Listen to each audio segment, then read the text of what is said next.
Meeting হয়েছিল তিনি তার প্রতি আমার আগ্রহ, একটু বলে ফেলি কথাগুলো যেহেতু আসলো। এটা সম্ভবত 2023 সালের শুরুতে তার সাথে আমার খুব দীর্ঘ একটা জুম মিটিং হয়, খুবই দীর্ঘ। হুম। তখন অনেক আলাপ হতে হতে একটা পর্যায়ে আমরা প্রত্যেকটা তখন শেখ হাসিনা ক্ষমতায়, এবং অনেকে মনে করছে শেখ হাসিনা 2041 সাল পর্যন্ত, আর কেউ কেউ 2071 সাল পর্যন্ত আওয়ামী লীগ ক্ষমতায় থাকবে এসব বলছিল। সে সময়গুলোতে তিনি, আমি খুব সারপ্রাইজড হয়ে দেখি যে তিনি প্রত্যেকটা মিনিস্ট্রি নিয়ে তার নিজস্ব পরিকল্পনা আছে। আজকে যেমন উনি অনেকগুলো আইডিয়ার কথা আমরা শুনি, উনি কোন মন্ত্রণালয়ে কি করতে চান, আমি দেখি যে সেগুলো তখনই তার এই কাজগুলো করার আছে। তো আমার সেই প্রথম তার প্রতি খুবই আগ্রহ তৈরি হওয়া, এবং পরবর্তীতে মাঝে মাঝেই কখনো কখনো তিনি আমার সাথে যোগাযোগ করেছেন, ফোন করেছেন, ওনার সাথে জুম মিটিং হয়েছে আমার পার্সোনালি। উনি বিভিন্ন ক্ষেত্রে উনি আমার মতামত জানতে চাইতেন, এবং আমার মতামত দেওয়ার জন্য তিনি আমাকে সবসময় এনকারেজ করেছেন যদি আমি কোনো কিছুতে কোনো প্রয়োজন বোধ করি। এবং যে ডেমোক্রেসির যে লড়াই, সেই লড়াইটা আমরা যাতে একসাথে করতে পারি সে ধরনের আলাপ, এইভাবেই যোগাযোগটা ছিল। হুম। পরবর্তীতে দেশে আসার পর তার সাথে আমার খুব অল্প সময়ের মধ্যেই তিনি আমাকে ডাকেন, দেখা হয়, বসে আমরা দীর্ঘ সময় কথাবার্তা বলি। এবং তখনও তার দিক থেকে এই ধরনের একটা ইঙ্গিত ছিল, আমরা যদি কাজ করতে চাই সেটা এক ধরনের চিন্তা তার মধ্যে ছিল যে একসাথে কাজ করা যাইতে পারে যদি আমরা তার দল যদি সরকার গঠন করতে পারে। এবং ফাইনালি নির্বাচনের পর সেটা হলো, এবং কথা বলতে বলতে একটা সময় আসলে এই ডিসিশনটা হয়। তো আমরা পরিচয়টা লম্বা সময়েরই ছিল আসলে, হুম। কিন্তু এটা হয়তো অতটা প্রকাশিত ছিল না, সেই কারণে অনেকের কাছে হয়তো আচ্ছা, একটু সারপ্রাইজিং মনে আচ্ছা। হয় তার যে মানে হঠাৎ করে আপনার এটা কাছে কিভাবে সারপ্রাইজিং হলো। ছিল না। মানে এই পদটা গুরুত্বপূর্ণ জায়গায় যাওয়াটা আপনার কাছে সারপ্রাইজিং ছিল না। খুব সারপ্রাইজিং ছিল না, কারণ হচ্ছে এই ধরনের কিছু কথা আমাদের আগেও হুম। হয়েছে, জি। আগেও হয়েছে। যদি দল ক্ষমতায় আসে তাহলে আমরা একসাথে কাজ করব, এই ধরনের কিছু বার্তা, কিছু এই যে আপনি কথা তার বলছিলেন দিক যে থেকে কিছু ছিল। পরামর্শ নেওয়া বা আপনাকে এনকারেজ করা পরামর্শ দেবার জন্য, ধরেন আমরা তারেক রহমান যখন ফিরলেন তারপর থেকে তাকে আমরা খুব, মানে অনেকেই বলছেন তিনি একজন পরিবর্তিত মানুষ, তাকে খুব সাধারণভাবে তিনি চলাফেরা করছেন, খুব বিনয়ী একজন মানুষ, স্বল্পভাষী এরভাবে তাকে দেখা যাচ্ছে। তিনি কিছু কিছু বিষয়ে নজর কাটছেন, মানে খুব ছোট ছোট বিষয়, সকালবেলা 9টার সময় অফিসে ঢুকছেন, শনিবারে অফিস করছেন, সরকারি গাড়ি নিচ্ছেন না, এই যে ছোট ছোট ছোট বিষয়গুলোতে, মানে এই বিষয়গুলো থেকে আপনি বা আপনারা পরামর্শ দিচ্ছেন? মানে কোনো উপদেশ পরামর্শের জায়গা না, আছে? না, এগুলো একেবারেই না। ইনফ্যাক্ট এই ধরনের, মানে আমরা অনেকে বলছি যে হুম। তার অনেক পরিবর্তন হয়েছে ইত্যাদি ইত্যাদি। মানে পরিবর্তন হয়েছে বলতে তার আগের কোন একটা জায়গার সাথে কেউ তুলনা করছেন। হুম। আমি ঠিক নিশ্চিত নই 2001-06 সময় বা তারও আগে তিনি যখন লাইমলাইটে ছিলেন সে সময় পরিস্থিতি কেমন ছিল, আমাদের যথেষ্ট পরিমাণ ডেটা হাতে নেই আমরা উনি কিভাবে কি করতেন। কিন্তু আমি তার সাথে যখন থেকে আমার যোগাযোগ হয়েছে, আমি তখন থেকেই দেখেছি উনি আসলে একেবারেই ভিন্নভাবে চিন্তা করেন এমন একজন মানুষ। মানে আমাদের অনেকের তুলনায়, মানে আমাদের অনেকে যে পারসেপশন তার সম্পর্কে তৈরি করা হয়েছে, আমাদের একটা কথা মনে রাখতে হবে শারমিন, পলিটিক্সে তো প্রচুর ন্যারেটিভ তৈরি হয়, প্রচুর পারসেপশন তৈরি হয়। পলিটিক্স কিন্তু সবসময় ফ্যাক্টের না, হুম। পলিটিক্স অনেক সময় পারসেপশনেরও। তো আমি প্রথম বৈঠকের পর থেকেই আমি দেখেছি যে তিনি আসলে অনেকের তুলনায় ভিন্নভাবে চিন্তা করেন। সেজন্য উনি এখন যা যা করছেন এগুলো যে এখন কেউ কেউ তাকে বলছেন এটা করতে হবে ওটা করতে হবে, ব্যাপারগুলো এইরকম না, এগুলো আচ্ছা। তারই পরিকল্পনার অংশই হবে। কারণ হুম। এই যে, যেমন ধরুন উনি এখন, আমি একটা উদাহরণ দিই, উনি এখন যে বলছেন যে আমি দায়িত্বে আসছি ক্ষমতায় না, এটা তো আমি 3 বছর আগে যখন ওনার সাথে প্রথম সিটিং হয়েছে তখন আমার এটা মনে হয়েছিল। তিনি খুব জোর দিয়ে বলছিলেন যে আমাদের যে প্রবণতা আছে যে আমরা ক্ষমতায় যাব, এই প্রবণতাটাই ভুল। তো যে মানুষটা মনে করেন এটা ক্ষমতায় যাব না, এটা আমি দায়িত্বে যাব, সেই মানুষটা যা যা করছেন এখন আপনি এবার মেলাতে পারবেন। হুম। ক্ষমতায় গেলেই আপনার মধ্যে এক ধরনের ক্ষমতা দেখানোর প্রবণতা থাকে, সেটা ওনার অনেক আগে থেকেই ছিল না। আমি অন্তত যতদিন থেকে তার সাথে সরাসরি ভাবে যোগাযোগে আছে আমি ততক্ষণ থেকে এই ব্যাপারগুলো দেখি আর কি। তারপরেও প্রচলিত, মানে তিনি বলেছেন হ্যাঁ, আমরা শুনেছি দায়িত্বে যাবার কথা, কিন্তু তারপরেও প্রচলিত হচ্ছে ক্ষমতায় বসেছেন, ক্ষমতায় কারা আছেন, এটা আগে থেকেই আর কি, নতুন না। তো এই যে ক্ষমতায় আছেন, ক্ষমতার মধ্যে এখন আপনারা ক্ষমতার গরমটা অনুভব করেন? মানে ক্ষমতার গরম কথাটাও কিন্তু খুব প্রচলিত। এই গরমটা অনুভব খুব করেন? প্রচলিত। হ্যাঁ? আমি একেবারেই করি না, বরং আমি মনে হয় আগের চেয়ে ঠান্ডা হয়ে গেছে। মানে আমি কেন বলছি কথাটা, আমি অন্তত এটা চাই না কেউ আমার সম্পর্কে পারসেপশন করুক। আমি খোলাখুলি আপনার সাথে খোলাখুলি কথা হচ্ছে। আমি অনেক সময় মানুষের সাথে খুব বেশি ফোনে রেসপন্ড না করা, খুব বেশি কথা না বলার প্রবণতা ছিল। আমি ইদানিং মানুষের কল তুলনামূলকভাবে আরো বেশি রেসপন্ড করি, তুলনামূলকভাবে বেশি কথা বলার চেষ্টা করি, অন্তত মানুষের মধ্যে যাতে এই বোধটা না হয়। হুম। এই দায়িত্বটা যাওয়া, আমি যে দায়িত্বে গেছি এটা যাওয়ার পর, এবং ঘটনাচক্র এটা যেহেতু প্রধানমন্ত্রীর কার্যালয়, প্রধানমন্ত্রীর কার্যালয় সম্পর্কে মানুষের নানান রকম পারসেপশন থাকে। প্রধানমন্ত্রীর একজন ছোট হলেও একজন উপদেষ্টা। তো সেটা যখন হয়েছে আমার মধ্যে এই বোধটা বরং উল্টো এসছে যে আমি আদতে এমন একটা জায়গায় গেছি আমাকে আরো বেশি ঠান্ডা হয়ে যেতে হবে হুম। আমার মধ্যে, যাতে এরকম কিছু না হয়। এটা খালি বাহ্যিক ভাবে না, আমি ভেতর থেকে অন্তত সেটা বোধ করছি। তো সেই কারণেই আমি মনে করি আমার মধ্যে অন্তত না, তবে আমি এটা অস্বীকার করবো না, আমাদের দেশে এই প্রবণতা আছে এবং কারো কারো মধ্যে এই প্রবণতা থাকা অস্বাভাবিক না, আমাদের যেটা হয়। আমার মধ্যে অন্তত না, আমাদের প্রধানমন্ত্রীর ক্ষেত্রে দেখছেন। তবে আমি এটাকে একটা খুব বড় সাইন মনে করি যে দেশের প্রধানমন্ত্রীর মধ্যে ওই ধরনের দাপট, ওই ধরনের গরম আসে না, না আসে। সেটা যদি মন্ত্রী পরিষদ বা আর কারোর মধ্যে আসার সম্ভাবনাও থাকে, কিছুটা লক্ষণও যদি থাকে, সেটা কমে যাবে, কারণ প্রধানমন্ত্রী যেটা চান আদতে আসলে সেটাই শেষ পর্যন্ত ট্রিকল ডাউন করে। হুম। তো এটা পাল্টে যাবে জি। বলে আমি মনে করি। আপনি মানে ক্ষমতার আশেপাশে অনেক চাটুকার তৈরি হয়। আপনি কি তাদের এখন দেখা পেয়েছেন? মানে সবসময় আগেও ছিল, এখনো তৈরি হয়েছে নিশ্চয়ই। আপনি তাদের দেখা পান? খুব বেশি পাইনি, কিছুটা পেয়েছি। কিছুটা পেয়েছি কারণ এই চাটুকারের সাথে আমি ডিমান্ড সাপ্লাই তত্ত্ব আছে বলে মনে করি। সেখানেই সাপ্লাই থাকে যেখানে ডিমান্ড থাকে। তো হুম। যিনি চাটুকারিতা পছন্দ করেন তার পাশে চাটুকার বেশি গিয়ে জুড়ে যাওয়ার, যুক্ত হওয়ার সম্ভাবনা থাকে। যেহেতু আমার দিক থেকে ডিমান্ড নেই চাটুকারিতার, আমার কাছে এসে কেউ এটা এটা বলবে আমি খুব খুশি হয়ে যাব, যেহেতু এই ডিমান্ড আমার কাছে এসে, আমার কাছে সাপ্লাই অতটা নেই। আচ্ছা। তারপরে দেশের একটা প্রবণতা আছে, সেই প্রবণতা হিসেবে যখন আসে, আস্তে আস্তে আমার আচরণে বুঝে যায় আমি সেই মানুষ নই যার কাছে আসলে এগুলো করতে হবে। আচ্ছা। সে কারণে আমি আসলে খুব দেখি। আচ্ছা। এই যে মানে তারেক রহমানের পলিসি স্ট্র্যাটেজি বিষয়ক উপদেষ্টা মানে কি কাজ আপনার? কি উপদেশ দেন? বা আরো ২ টো মন্ত্রণালয়ের উপদেষ্টা। উপদেষ্টার কাজ আসলে কি? উপদেষ্টার কাজ পরামর্শ দেয়া। ওই দুটো মন্ত্রণালয়ের কথা আগে বলি। ইনফ্যাক্ট আমি একটা মন্ত্রণালয়ে কাজ শুরু করেছি, সেটা হচ্ছে তথ্য এবং সম্প্রচার মন্ত্রণালয়। সংস্কৃতি মন্ত্রণালয় এখনো কাজ শুরু করিনি। তো যে ওখানে যেটা হয়েছে, আমি আমার ওরিয়েন্টেশনের পর থেকে আমি মন্ত্রণালয়ের কিছু গুরুত্বপূর্ণ কাজে আমি অলরেডি ইনভলভ হতে শুরু করেছি। এটা মন্ত্রী মহোদয় তিনি যেভাবে চাইছেন। তার বাইরেও আসলে আমারও চয়েস আছে, আমি ব্যক্তিগতভাবে যেটা করব। আমি তো কোনো এক্সিকিউটিভ পাওয়ারের কেউ নই, ওখানকার এক্সিকিউটিভ কোনো পাওয়ার আমার নেই। হুম। তো আমি প্রধানমন্ত্রীর একজন প্রতিনিধি হিসেবে ওই দুটো মন্ত্রণালয়ের কিছু জিনিস ওভারসি করব। আমি প্রধানমন্ত্রীর সাথে আলোচনা সাপেক্ষে কিছু প্রায়োরিটি সেট করছি। আমি তথ্য মন্ত্রণালয়ও করছি, আমি সংস্কৃতি মন্ত্রণালয় নিয়ে আমার কিছু পরিকল্পনা আছে যে কোন কোন জায়গায় আমি আমার প্রায়োরিটি রাখবো। তো এই দুই মন্ত্রণালয়ে আমি কিছু প্রায়োরিটি সেট করে সেইগুলোতে আমি ইনভলভ হয়ে কাজ করার চেষ্টা করব। সেটা হলো সেখানে পরামর্শমূলক। পলিসি এন্ড স্ট্র্যাটেজির ক্ষেত্রে যেটা হয়েছে, ইনফ্যাক্ট একটু খানিকটা ওপেন এন্ডেড। এখানে আমি আসলে নিজে ডিসাইড করতে পারবো আমি কি কি কাজ করব। এটা বিভিন্ন মন্ত্রণালয়ের সাথে, অন্যান্য মন্ত্রণালয়ের সাথে রিলেটেড হতে পারে। তো সেটা একটা হচ্ছে এরকম কিছু করে আমি প্রধানমন্ত্রীকে সেটা উপস্থাপন করা।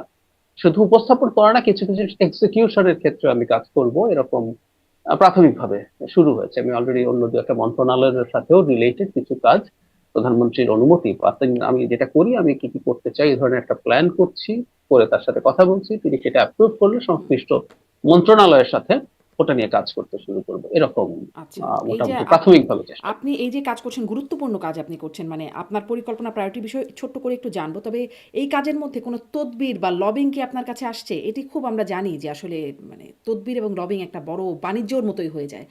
আসছে এখন পর্যন্ত? আসছে। আসছে এখন বাংলাদেশের একটা প্রবলেম কি, আমি আগেও খেয়াল করেছি, আমি এই দায়িত্বে আসার আগেও, বাংলাদেশে বৈধ বা জেনুইন কাজটার জন্য তদবির প্রয়োজন হয়। বাংলাদেশের সবচেয়ে দুর্ভাগ্যের জায়গা হচ্ছে এটা।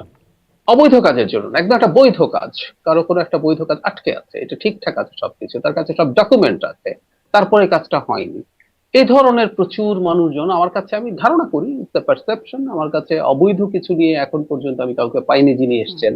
হয়তো এক ধরনের পারসেপশন আছে যে ওনার কাছে অবৈধ জিনিস নিয়ে গিয়ে কাজ হবে না, কিন্তু বৈধ অনেক জিনিস নিয়ে তদবির করার রিকোয়েস্ট হুম। আমার কাছে এর মধ্যে এসছেই। হ্যাঁ, জি। এটা মানে নিশ্চয়ই মানে আপনাদের কাছে বাংলাদেশে এটা এড়ানোই উপায় এই নেই। প্রত্যাশাটা থাকবে যে তদবির যেন করার প্রয়োজনীয়তাই না হয় সেই ব্যবস্থা আপনারা করবেন। একটু একদম বলবেন একদম যে ওই যে একদম। জি। পরিকল্পনা প্রায়োরিটির কথা বলছিলেন, তথ্য মন্ত্রণালয় ইতোমধ্যে কাজ শুরু করেছেন, বাকিগুলো নিয়েও করবেন। কি মানে কি পরিকল্পনা প্রায়োরিটির কথা বলছেন বা শুরু করেছেন? আমি এখনো আসলে আর এগুলো নিয়ে বিস্তারিত কথা বলতে চাই না, কারণ এগুলো আমরা যখন এক্সিকিউট করতে কিছু কিছু জিনিস কাজ প্রাথমিকভাবে শুরু করেছি, এটা যখন ফাইনালি ভিজিবল হবে, কারণ আমি শেষ পর্যন্ত এই কাজগুলো সামনে আনতে পারবো কিনা সেটা দেখা যাবে, সেটা যখন হবে তখন এটা ভিজিবল হবে, এবং যখন আসবে তখন আমি এগুলো নিয়ে একটু বিস্তারিত কথা বলবো। নিশ্চয়ই অপেক্ষা এটা করব সেটার জন্য। যেহেতু মানে তথ্য মন্ত্রণালয়টা সরাসরি সাংবাদিকতা, গণমাধ্যমের সাথে সম্পর্কিত, ফলে আমরা ডক্টর ইউনূস বা অন্তর্বর্তী সরকারের সময় শুনেছিলাম ডক্টর ইউনূস নিজে বলেছিলেন মন খুলে সমালোচনা করতে। কিন্তু সমালোচনা করতে গিয়ে দেখেছি সাংবাদিকরা গ্রেপ্তারও হয়েছেন। মঞ্জুরুল আলম পান্না, আনিস আলমগীর তারা গ্রেপ্তার হয়েছিলেন ওই সময়। এখন কি আসলে আপনি যেহেতু সেই মন্ত্রণালয়ের একজন গুরুত্বপূর্ণ জায়গায় আছেন, মন খুলে সমালোচনা করা যাবে, মন খুলে কথা বলা যাবে, নাকি সন্ত্রাস বিরোধী আইনের ভয়ে একটু মানে রেখে ঢেকে বলার প্রয়োজনীয়তা আছে? আমি মনে করি এবং আমি বিশ্বাস করি মন খুলে কথা বলা যাবে, এবং আমি এভাবে বরং বলি, আমি আমার পজিশনকে সরিয়ে রেখে বলি, যদি কারো মনে হয় কোথাও কোনো সমস্যা আছে, যদি মনেও হয়, তারপরও মন খুলে কথা বলতে হবে।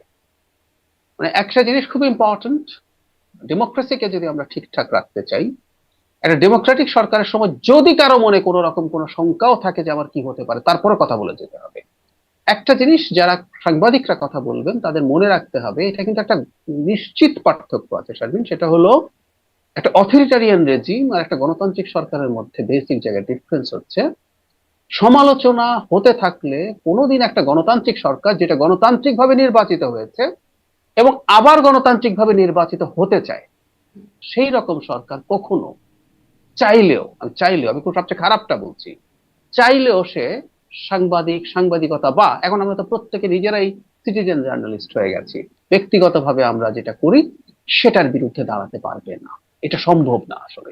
দু চারটা বত্তায় হবে না আমি তা বলছি না, আমাদের সরকার শুদ্ধতম শ্রেষ্ঠতম সরকার এটা হয়ে যাবে আমি তাও বলছি না, দু চারটা জায়গায় ভুল হয়ে যেতে পারে, কিন্তু আমি মনে করি একটা গণতান্ত্রিক সরকার সেটাকে নিজেকে সেটাকে ঠিক করে নেয়, সেটাকে ঠিক করে সামনে এগোতে চায়, এই জিনিসটা নিশ্চিত করবে, এটা আমি একদম কনফিডেন্টলি বলতে চাই। আচ্ছা। আর একটা কথা একটু যোগ করা দরকার, সেটা হচ্ছে তথ্যকে নিয়ে যাতে আমরা এমন না করি, এটা শুনলেই মনে হবে যে এখন আমি এদিকে গেছি বলে এসব আলাপ করছি, তারপর আমি একটা এক্সাম্পল দিয়ে বলছি। তথ্যকে নিয়ে যারা কাজ করে, বিশেষ করে গণমাধ্যম, আমরা বেসিক কিছু দায়িত্বশীলতা আসলে আমাদের দেখাতে হবে। আমরা ইদানিং খেয়াল করছি মানে এক ধরনের ভেস্টেড ইন্টারেস্ট হচ্ছে। ধরুন আমি আপনাকে উদাহরণ দিই, আপনি মিডিয়ার মানুষ, বহুদিন মিডিয়ায় কাজ করছেন, তো আপনি জানেন এগুলো কিভাবে হয়। এমন একটা বাক্য পিক করে একটা ফটো কার্ড তৈরি হলো, এখানে ফটো কার্ড একটা প্রবলেমে দাঁড়িয়ে গেছে, মানুষ ফটো কার্ডে বেশি আর পড়ে না, আপনি হয়তো লিঙ্কে ডিটেল বলছেন কিন্তু ফটো কার্ডে এমন একটা বাক্য সিলেক্ট করছেন যেটা আসলে মিসকমিউনিকেট করে। কখনো কখনো মানে কোনো কিছু নেই এমন, এটা আমি আমার মেইন স্ট্রিমের কথা বলছি না, জাস্ট একটা ফটো কার্ড দিয়ে ওটার মধ্যে কোনো লোগো নেই কিছু নেই, মানুষ দিয়ে মানুষ বিশ্বাস করে ফেললো। কখনো কখনো দেখতে মনে হয় এটা ওই চ্যানেল, আসলে এটা ওই চ্যানেল বা হুম। ওই পত্রিকাটা, কিছুটা বিকৃত করে একটা মোটামুটি একই লুকের লোগো দিয়ে আপনি অনেক রকম কথা বলছেন। তো এই ঘটনাগুলো তো আছে, এবং আমি সত্যিকার অর্থে আমি ব্যক্তিগতভাবে খুব স্ট্রিক্ট এগুলো নিয়ে। তো তো আমরা সেগুলোর এগুলো নিয়ে বিরুদ্ধে কি পদক্ষেপ আপনাদের কোনো নেব। অবস্থান থাকবে? অবস্থান থাকবে, আচ্ছা। অবস্থান হুম। থাকবে এবং সুনির্দিষ্ট অবস্থান থাকবে। সেটাকে আমি আশা করি এভাবে ইন্টারপ্রিটেড হবে না যে এটা মত প্রকাশের ক্ষেত্রে সমস্যা করছে। স্যাটায়ার হচ্ছে, স্যাটায়ার ফাইন, আমি খুবই হুম। পছন্দ করি, আমি এনকারেজ করি। আমাদের প্রধানমন্ত্রী 5 আগস্টের পরে, তখন তিনি প্রধানমন্ত্রী ছিলেন না, তাকে নিয়ে একটা ব্যঙ্গাত্মক কার্টুন নিজে শেয়ার করেছিলেন। হুম। কিন্তু স্যাটায়ার এমন হবে না যে মনে হবে যে এটা আসলে ওই পত্রিকা বা ওই টিভি করেছে। কারো যদি স্যাটায়ারের ক্রিয়েটিভিটি থাকে, আপনি আপনার ব্র্যান্ড, আপনার লোগো দিয়ে স্যাটায়ার করুন, সেটা দিয়ে ইলুশন তৈরি করতে হবে না যে এটা ওই টিভি চ্যানেল, হুম। এটা ওই পত্রিকা। এটা করে স্যাটায়ার করা আসলে যেটা আমি খুবই অ্যালার্মিং মনে করি। নিশ্চয়ই, আমি নিশ্চয়ই। দেখেছি শিক্ষিত সচেতন মানুষ এগুলো শেয়ার করছে, এবং শেয়ার করে তারা অনেক অবাক হচ্ছে যে এটা প্রধানমন্ত্রী বলেছেন, হুম, হুম। এটা ওই মন্ত্রী বলেছেন। তো এই জায়গাগুলোতে আমাদের মানে যেন সতর্ক থাকতে হবে বিভ্রান্তিটা তৈরি না হয় সেটির বিরুদ্ধে আপনার ব্যবস্থা নেবেন। কোনোভাবেই। নিশ্চয়ই এটা খুবই জরুরি বিষয়।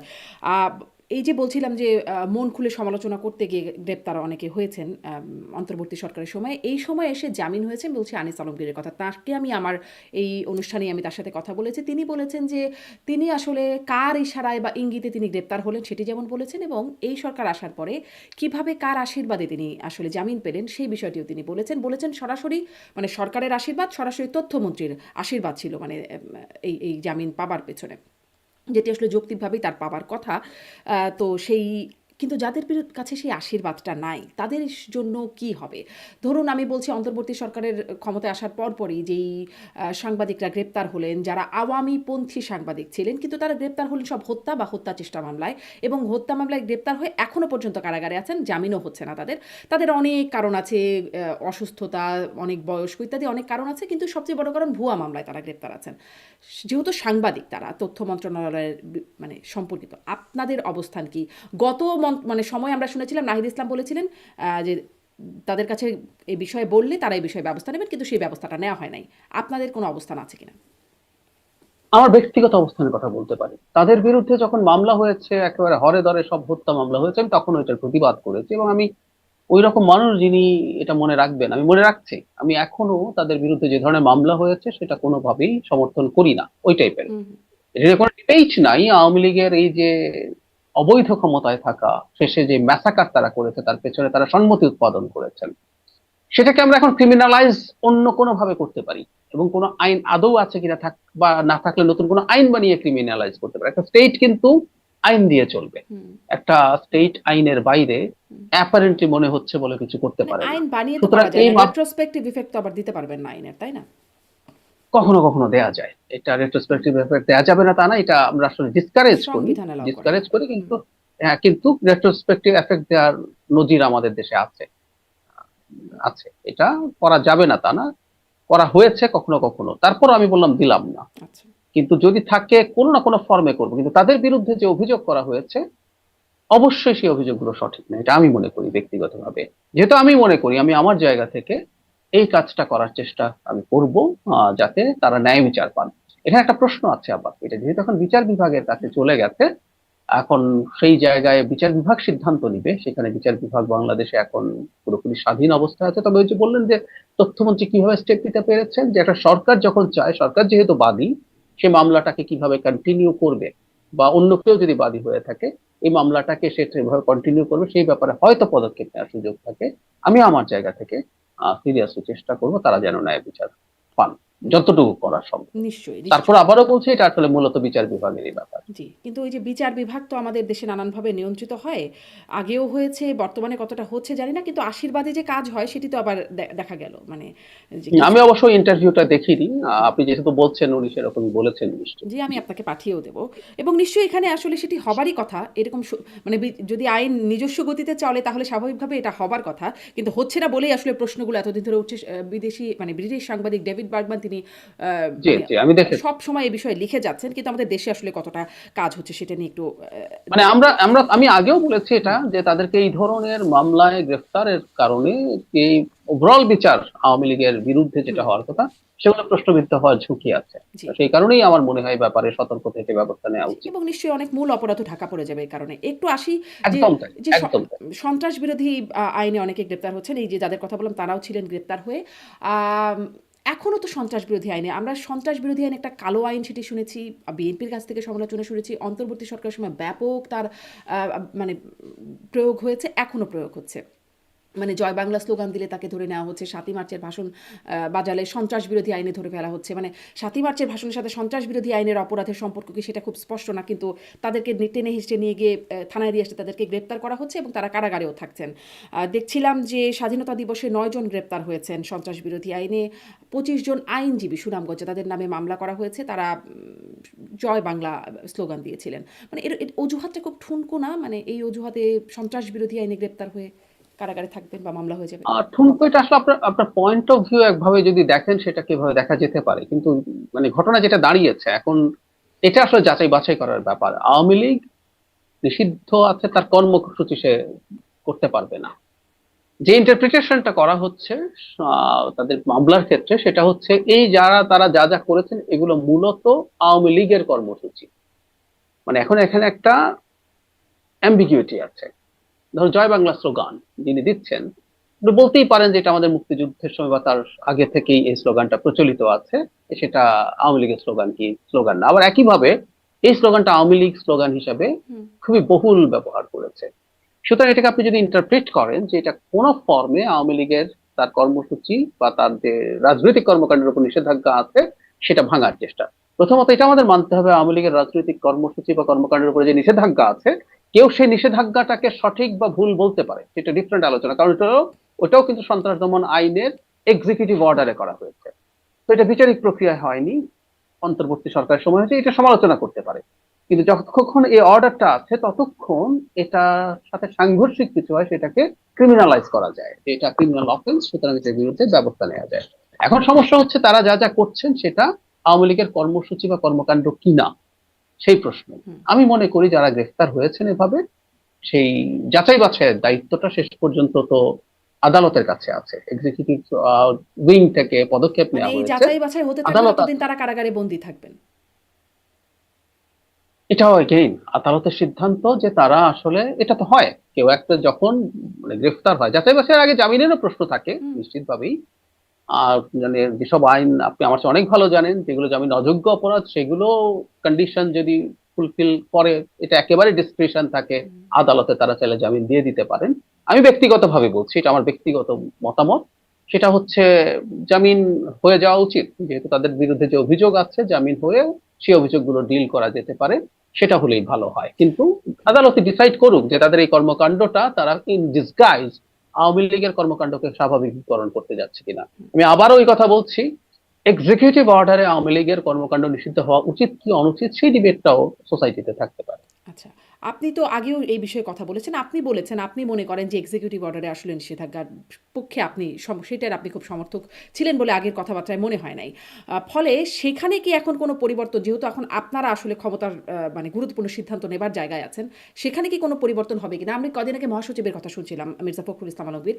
তিনি বলছেন যে মানে লেট পলিটিক্স মুভ, তার কথায় গণতন্ত্রটাকে চলতে দিন, সেখানে কোনো বাধা দিলে সেখানে ডিফর্মড হবার সম্ভাবনা আছে, এরকম কথাবার্তা তিনি বলছেন। এতটুকু পর্যন্ত মনে হচ্ছিল, মানে আওয়ামী লীগের রাজনীতি প্রসঙ্গে যখন প্রশ্ন করা হয়েছে তিনি এরকম বলছিলেন, তখন মনে হচ্ছিল যে আসলে বাধা দেওয়ার একটা বিপক্ষে তিনি বলছেন। কিন্তু তার পরবর্তীতে তিনি আবার বলছেন আওয়ামী লীগের রাজনীতি নিষিদ্ধ আছে, নিষিদ্ধই থাকবে। আসলে বিএনপির অবস্থানে কি কোনো অস্পষ্টতা আছে, বা আপনার অবস্থানও আগে মানে এক্সিকিউটিভ অর্ডারের বিরোধিতা আপনি করেন, এখন আপনাদের অবস্থানটা কি? আমি কিন্তু তার সাথে সবসময় একটা কথা জুড়ে দিতাম, এক্সিকিউটিভ অর্ডারের বিরোধিতা করেছি আমি। আমার এটা রেকর্ড আছে, এবং আমি যেটা রেকর্ড না থাকলেও আমি যা বলেছি আমি সেটা ওন করি। আমি তখন একটা কথা বলেছি যে আসলে আওয়ামী লীগের কর্মকাণ্ড বা কর্মসূচি কি হবে না হবে, ইভেন সেটা কোর্টের কাছেই এটা চাওয়া উচিত ছিল। আওয়ামী লীগের নামে তো একটা মামলা হওয়ার কথা, যে মামলাটা ইন্টারিমের সময় আমরা দেখিনি হয়েছে। মানে যেটা ছিল আইসিটিতে সংগঠনকে অপরাধে যুক্ত আছে কিনা এই বেসিসে বিচার করার জন্য আইসিটিতে প্রথম সংগঠনের বিচারের অপশন ছিল, এটা আওয়ামী লীগই এনেছিল। তারপর ইন্টারিমের একটা সংশোধনীতে সরিয়ে ফেলা হয়েছে, আবার আন্দোলনের মুখে ওটা আনা হয়েছে। সো আওয়ামী লীগের বিরুদ্ধে মামলা করে একই সাথে আওয়ামী লীগ এই মামলার শেষ হওয়া পর্যন্ত রাষ্ট্রপক্ষ আওয়ামী লীগের এই যে কর্মসূচিগুলো আছে সেগুলো নিষেধাজ্ঞার ব্যাপারে কোর্টের কাছে অ্যাপিল করতে পারতো, কোর্ট ডিসাইড করতো যে তার কর্মসূচি বন্ধ থাকবে কি থাকবে না। আমি বলেছিলাম ওই বিচারিক প্রক্রিয়া যদি এটা হতো, এটা যদি নিষিদ্ধ হতো, তখন এই যে যে প্রশ্নটা আমরা এখন করছি, আরবিট্রারিলি একটা এক্সিকিউটিভ অর্ডার নিষিদ্ধ করে দেওয়া যায়, বা ইভেন দলই নিষিদ্ধ করে দেওয়া যায়, সন্ত্রাস দমন আইনের দল নিষিদ্ধ করে দেওয়ার অপশনই আছে। ইভেন কর্মসূচি নিষিদ্ধ করার অপশন কিন্তু ছিল না, এটা যুক্ত করা হয়েছে ইন্টারিমের সময়। সো ওই বিরোধিতা ওই জায়গায় আছে, কোর্টের হলে ভালো হতো। আর এখন আওয়ামী লীগের কর্মকাণ্ড নিয়ে আসলে ভবিষ্যতে কি হবে না হবে, এটা আসলে সরকার তো খুব মনোলিথিক না, সবাই যে একইভাবে ভাবেন তা না। এখানে আমি এখনো মনে করি যে আওয়ামী লীগকে যে আমরা বিচারের কথা বলছি, একটা কোর্টে এটা বিচার যাওয়া দরকার। আওয়ামী লীগের সেই বিচার শেষ হওয়ার পর্যন্ত কর্মসূচি থাকা উচিত কিনা সেগুলো কোর্টেরই ডিসাইডেড হওয়া দরকার বলে আমি মনে করি। সুতরাং এটা সরকারেরও সিদ্ধান্ত আরবিট্রারিলি নিয়ে ফেলার চাইতে ওটাই বেটার অপশন আমার মনে হয়। জি, যদি সেদিকে কি কোর্টের কাছে আমরা যখন যাই, আচ্ছা, সরকার আমি মনোনীত যখন না কোনো বলছেন? কোর্টকে সালিশ মানি, কোর্টে আমরা যখন কোনো সালিশ মানি, হতে পারে ধরুন কথার কথা আমি ব্যক্তিগতভাবে চাইতে পারি যে আওয়ামী লীগের কর্মকাণ্ড নিষিদ্ধ থাকুক, কিন্তু আমি যখন কোর্টের কাছে যাই, কোর্ট যদি বলে না বিচার যতদিন চলবে তার কর্মসূচি চলুক, সে যদি পূর্ণাঙ্গ নিষিদ্ধ হয় তখন ব্যান্ড হবে, আমাদের ওটা মেনে নিতে হবে। এরকম একটা জিনিস, সেজন্য আমাদের প্রস্তুত থাকতে হবে। জি, মানে সেই পথে সরকার যাবে কিনা, আপনি সেখানে যেহেতু আপনি পরামর্শকের অবস্থায় আছেন, আপনি সেরকম পরামর্শ দেবেন কিনা? আমি কোর্টে যাওয়ার ক্ষেত্রে পরামর্শ দেব। আমার ওই জি, অবস্থানটা আগেও ছিল, আমার এটা এখনো আছে, কারণ আওয়ামী লীগকে আমাদের কোনো না কোনো ফর্মে একটা সিদ্ধান্তে আসতে হবে, এবং সেটার জন্য বেস্ট জায়গা হচ্ছে আদালতে গেলে আদালতই স্পষ্ট যাচাই বাছাই করুক। স্পষ্ট জি। ডক্টর সাহেদ, আমরা দেখছি যে সম্প্রতি যেমন গত সোমবার গভীর রাতে গ্রেপ্তার হলেন মাসুদ উদ্দিন চৌধুরী, লেফটেন্যান্ট জেনারেল, তিনি সাবেক নবম ডিভিশনের জিওসি সেনাবাহিনীর, এবং বুধবারে তিনি আবার পরের বুধবারে গ্রেপ্তার হলেন সেটাও গভীর রাতে সাবেক ডিজিএফআই প্রধান মামুন খালেদ। দুজনেই ১/১১-তে গুরুত্বপূর্ণ ভূমিকা বা কারিগর এরকম অবস্থায় তারা ছিলেন। এখন বিএনপির মানে গুরুত্বপূর্ণ নেতারা অনেকে লিখছেন, বলছেন যে এটা মানে ১/১১-র সাথে সম্পর্কিত। আসলে কি ১/১১-র প্রতিশোধ এখানে এই এই এই গ্রেপ্তারগুলোর মাধ্যমে হচ্ছে? তারা দুজন এখন রিমান্ডেও আছেন। আমি আসলে মানে ওটা ওভাবে বলতে রাজি নই, কারণ হচ্ছে যারা মাসুদ উদ্দিন চৌধুরী যে মামলাগুলোতে গ্রেফতার হয়েছেন সেই মানব মামলাগুলো পাচার। আমরা জানি হুম। মানব পাচার, সেগুলোর সাথে তিনি জড়িত বা এই অভিযোগ কিন্তু আগেও ছিল। আমরা তার বিরুদ্ধে এই যে মানব পাচারের অভিযোগ নিয়ে প্রচুর লেখালেখি আগেও হয়েছে। তার একটা এই ধরনের হুম। প্রতিষ্ঠান আছে, সেটা এই কাজগুলো করে, এই অভিযোগ ছিল। সুতরাং আমরা প্রাথমিকভাবে ওটাই ধরবো যে ওটার জন্যই তিনি গ্রেফতার হয়েছেন। তবে আমি পত্রিকায় দেখছি, এটা আমি অন্য কোথাও থেকে বলছি না, আমি আপনার মতো পত্রিকা পড়ে দেখেছি। আমি সরকারের ভেতরে কোথাও এটা নিয়ে আলোচনা অন্তত আমার সাথে হয়নি। আমি দেখেছি যে তাদেরকে ১/১১-র ব্যাপারেও কিছু জিজ্ঞাসাবাদ সম্ভবত করা হচ্ছে। সেটা এই মামলা এবং তার পরবর্তীতে এর সাথে রিলেভেন্ট কোনো কিছুতে হতে পারে। আর প্রতিশোধ না, ১/১১ যেভাবে ঘটেছে যা ঘটেছে সেটা নিয়ে কিছু ইনকোয়ারি, কিছু অনুসন্ধান হতে তো পারে। যেমন ধরুন নিশ্চয়ই। মাসুদ উদ্দিন সাহেব সম্পর্কে আমরা যদি বলি, ১/১১-র অনেক মানুষ আর দেশে একবারের জন্য পা ফেলতে পারেননি। মাসুদ উদ্দিন চৌধুরী রাষ্ট্রদূত মানে হাই কমিশনার ছিলেন অস্ট্রেলিয়ায়, এবং আওয়ামী লীগ আসার পর কয়েক দফা সেটা বাড়ানো হয়েছে। তিনি দেশে ফিরে এসেছেন, দেশে ফিরে এসে রেস্টুরেন্ট ব্যবসা করেছেন, এমপি হয়েছেন, সংসদে শেখ হাসিনার মুখোমুখি থেকেছেন। শেখ হাসিনা কি ১/১১-র বিরুদ্ধে দারুণ বিষোদ্গার করতেন না? হুম। শেখ হাসিনা কি বলতেন না যে তাকে বিষ দিয়ে মেরে ফেলার চেষ্টা করা হয়েছে? আওয়ামী লীগের সময় তখন আমি প্রচুর বহুবার এই মাসুদউদ্দিন সাহেব সম্পর্কে প্রশ্ন তুলেছে আওয়ামী লীগের কাছে। তো সবাই তো পালিয়ে গেছে, একজন তো আপনাদের হাতের রিচে আছে, এবং পারসেপশন হচ্ছে অপারেশনাল জায়গায় সবচেয়ে গুরুত্বপূর্ণ রোল তিনি প্লে করেছিলেন। তো তাকে আপনারা কিছু করছেন না কেন? সুতরাং আমাদের এই সময়গুলো সম্পর্কে আসলে একটু জানা নিশ্চয়ই। দরকার আছে তো বলে মনে তাহলে হয়। সরাসরি কেন সেইখানেই, মানে যেহেতু একরকম মানে তাদের বিরুদ্ধে মামলা ছিল, অন্তর্বর্তী সরকারের সময় ছিল, তাদেরকে এখন এতদিন ধরা হলো না। এখন গভীর রাতে রাতে গিয়ে তাদেরকে গ্রেপ্তার করা হচ্ছে এবং একের পর এক গ্রেপ্তার করা হচ্ছে। রিমান্ডেও বের করে আনা হচ্ছে যে কারা ছিলেন কুশীলব। তো সরাসরি কেন সেই জন্যই গ্রেপ্তার করা হচ্ছে না বা সেই অভিযোগটাই তোলা হচ্ছে না? মানে ধরুন আচ্ছা, আমরা গভীর জানি আমরা জানি তারেক রহমান বর্তমান মাননীয় প্রধানমন্ত্রী তৎকালীন সময় খুব নির্যাতিত হয়েছিলেন, তার ভাই নির্যাতিত হয়েছিলেন। কেন এগুলোর বিরুদ্ধে মামলা হচ্ছে না? আমি ওই যে শুরুতে বললাম যে তাদের বিরুদ্ধে তো মামলা ছিলই, মামলা ছিলই। কিন্তু তার ১/১১ তাদের পরবর্তী নির্যাতনের মামলা, এই মানব পাচার, জুলাই আগস্টের হত্যা মামলা, এগুলো তো মানে মনে হচ্ছে যেন ১/১১-র বিষয়ে অজুহাত হিসেবে এই মামলাগুলোকে এখন টানা হচ্ছে। এই মামলাগুলো তো আগে থেকেই ছিল, হয় নাই গ্রেপ্তার? না, আগে থেকে হয় নাই। এখন ইন্টারিম সরকারও সেই জায়গা থেকে তারা কাজ করেনি। ইন্টারিম সরকারের তো কথা ছিল এই মামলাগুলোর ব্যাপারে স্টেপ নেওয়া, নেয়নি। এই সরকার এসে নিয়েছে, এটাকে আপনি খুব অস্বাভাবিক বলতে পারেন না। আর যে তথ্য আমাদের সামনে মিডিয়াতে আসছে সেই তথ্যটাও আমি বলছি আমি পত্রিকায় হুম। দেখেছি। বাস্তবে সেটা হচ্ছে কিনা আমরা এখনো নিশ্চিত নই, আমরা এখনো নিশ্চিত নই। আমিও বলেছি এই জন্য যে আমি সরকারের কোনো দায়িত্বশীল জায়গা থেকে এই তথ্য পাইনি বা ব্রিফড হইনি যে সত্যিকার অর্থেই তাদেরকে জিজ্ঞাসাবাদ করা হচ্ছে এবং সেই তথ্য আমাদের সামনে আসছে, আমরা এটার ভিত্তিতে কিছু করব।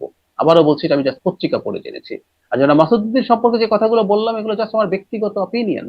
মানে এই ক্যারেক্টারটা তো আমাদের সামনে দীর্ঘদিন থেকে ছিলেন, ১/১১-র সাথে রিলেটেড, কারণ এটা নিয়ে প্রচুর কথা বলেছি। সেই প্রেক্ষাপটেই আমি আপনাকে আসলে কথাগুলো বলেছি। এটা আদৌ সেই দিকে যাচ্ছে কিনা, সেই রকম মামলা হবে কিনা, এটা আসলে সময় বলতে পারবে। কিন্তু এই যে ধরুন মাসুদ উদ্দিন চৌধুরী বা মানে এই যে আরও যার কথা বললাম খালিদ মামুন, সেই সময় আসলে এই নিয়োগগুলো ছিল বিএনপির সময়ের নিয়োগ।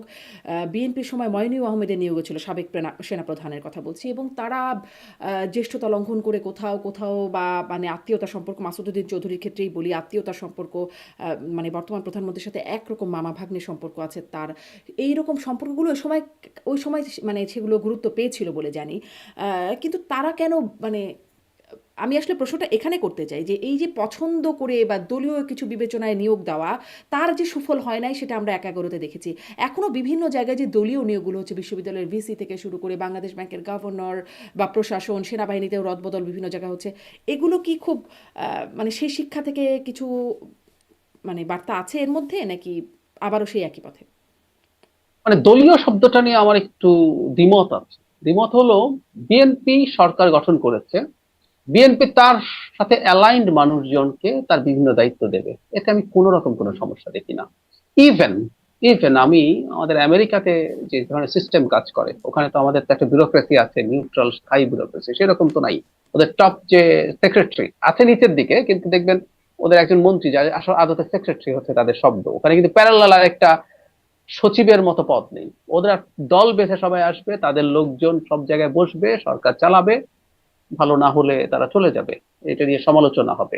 সো বিএনপি যখন দায়িত্বে আসছে, আমি আরেকটু পেছনে যাই, আমাদের নিশ্চয়ই মনে আছে আমেরিকার মতো দেশে ট্রাম্প যখন আগের দফায় ক্ষমতায় ছিলেন, তখন তিনি সুপ্রিম কোর্টের বিচারক নিয়োগ করা নিয়ে তার দলের সাথে অ্যালাইন্ড। আপনি এখনো আমেরিকার মতো দেশের সুপ্রিম কোর্টে কোন মতাদর্শের হুম, আহ, বিচারক আছেন সেটা নিয়ে আলাপ হয়, এবং তারা যেহেতু আমৃত্যু থেকে যান, সেটা নিয়ে বিচারে কি হতে পারে না পারে এগুলো নিয়ে আমেরিকান সোসাইটিতে আলোচনা আছে। হুম, সুতরাং বিচার বিভাগের মতো দেশ আমেরিকার ক্ষেত্রে, আমেরিকার মতো দেশে ওই ঘটনাগুলো ঘটে আছে, এটা সারা পৃথিবী দিয়ে থাকে। সো বিএনপি তার মতো, তার মতাদর্শের সাথে অ্যালাইন মানুষকে বিভিন্ন গুরুত্বপূর্ণ দায়িত্বে দেয়ারই হুম, কথা। আসলে হুম, আমরা এই জিনিসটাকে সমস্যা মনে করি না, আমি অন্তত।